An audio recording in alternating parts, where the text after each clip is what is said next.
okay, let's say my brand position for right now in my retirement age is I position myself as helping the next generation of leaders who are solving the world's biggest problems.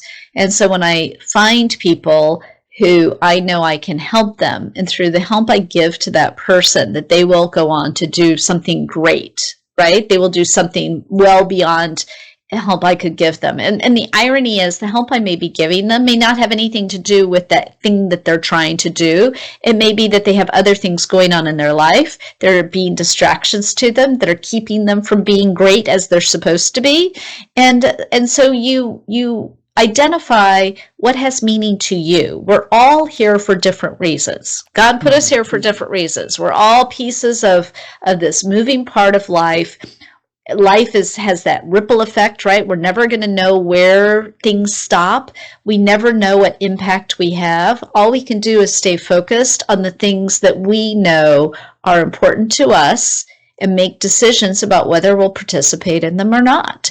And then two, if you have set an objective, then measure everything around the objective that you've set. So for me, if you ask me to do something and it doesn't have anything to do with my primary brand objective for my post-retirement years, I'm not going to do it.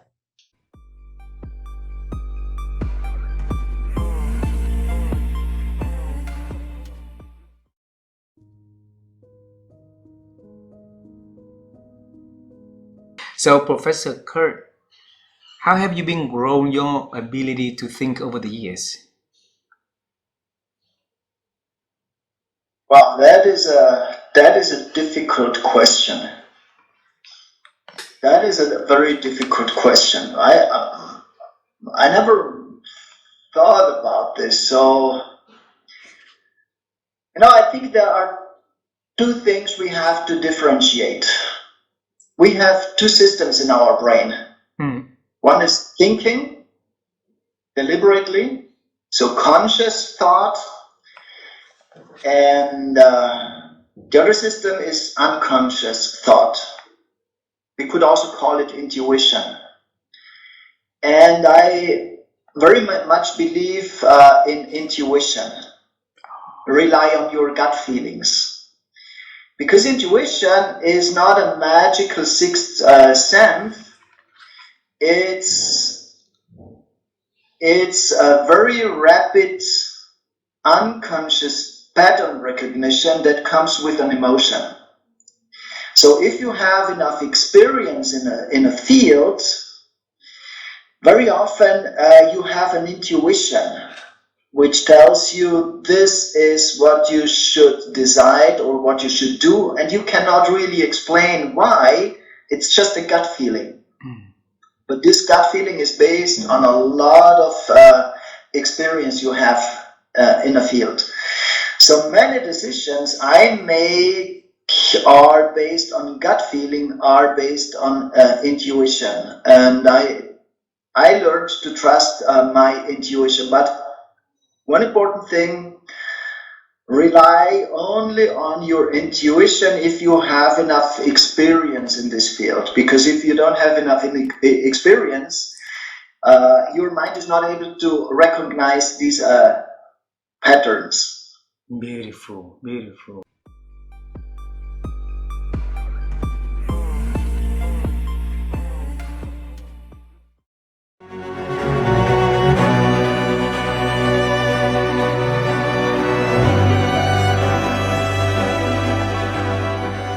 How have you been growing your ability to think?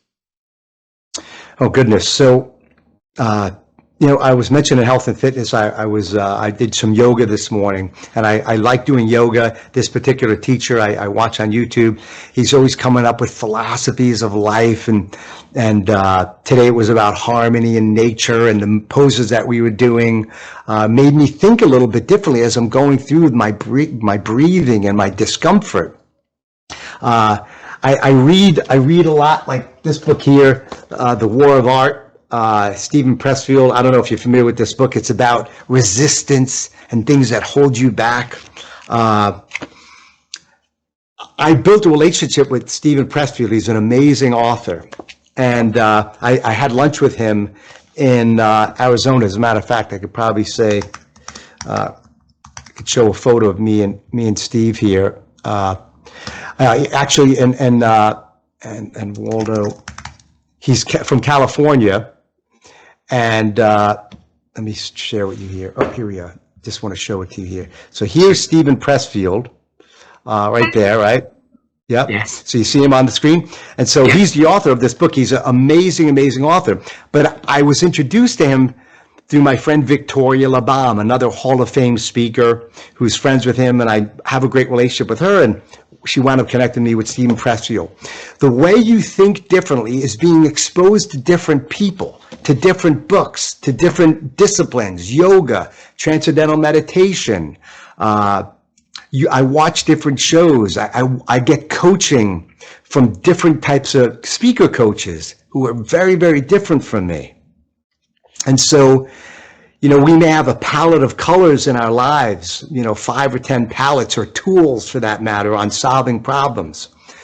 When you read a book, watch a podcast, build a new relationship, gain perspective from somebody in another culture like you in Vietnam, now you're exposing yourselves to different tools, different colors, and it allows you to solve more problems with tools and create more palettes or more canvases of beauty with all these different colors.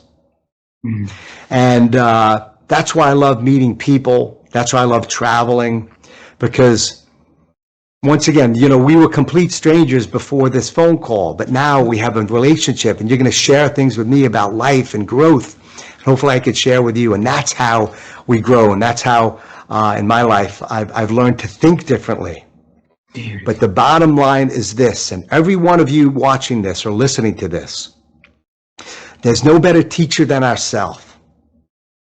There's no better teacher than going through the grit and gristle of life to learn when we're getting shot at, overcoming our fears and anxieties, and thinking differently and asking for our maker, our creator, to give us hope and guidance as well, whatever you believe in. The biggest tool and teacher of life is ourselves. And so listen to your heart, and listen to your pains and the gifts of life. Listen to what's going on inside, and many times those answers and perspectives will come to you from the universe. And it may even show up with a new friend on a Zoom call. Wow.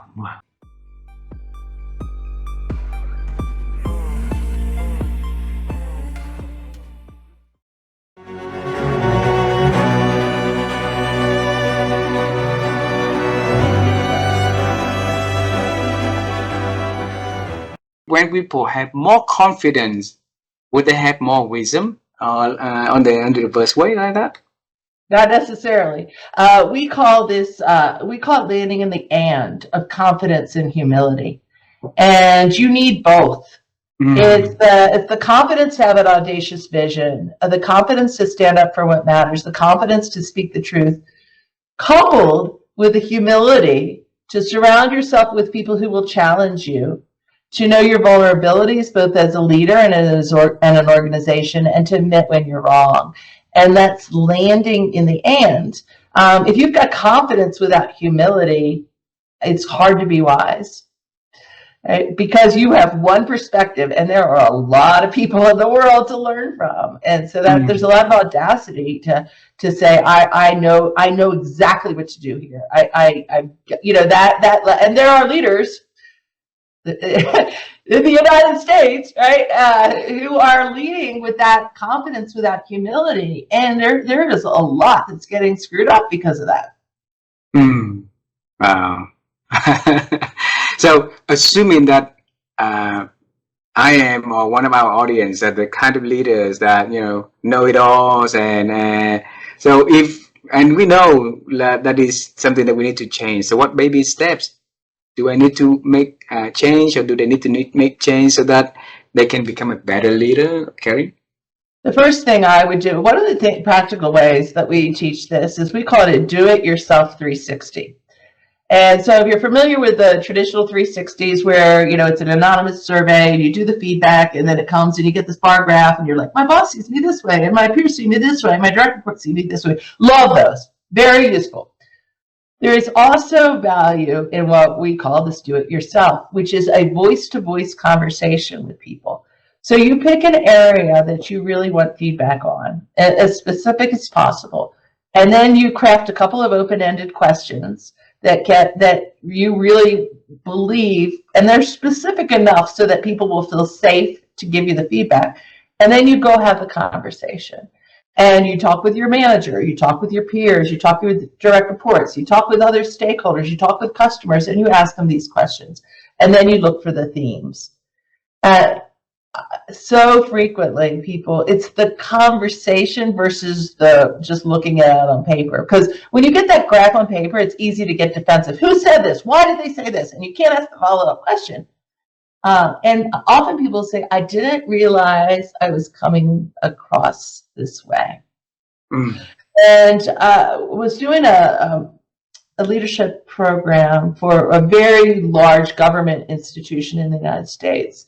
And one of the men in the surveys, in the program, raised his hand when I was talking about this, and he said, you know, I did this, and he was white, and he had a black woman on his team who said, you're a bully. And he said, not in a million years would he have considered himself to be a bully. And he said that conversation completely changed the way he led, because then he got curious. He's like, first of all, I am so sorry that you have felt bullied by me. Right? He owned it. And now I really need, and that is not my intention to show up that way. So can you tell me specifically, what did I do that made you feel that way? And it turned out it was his tone of voice. It was the way he was showing up in certain meetings. It was shutting people down. And he needed to hear that. But at least he had the curiosity, because he could have gotten defensive and he was like, you should know what she's talking about. I'm not a bully, right? It would have been easy to do. And people will do that. Like, I don't intend to be a bully, therefore I'm not a bully. And so I think that's part of it is, are you really open? If somebody's giving you feedback, are you really listening?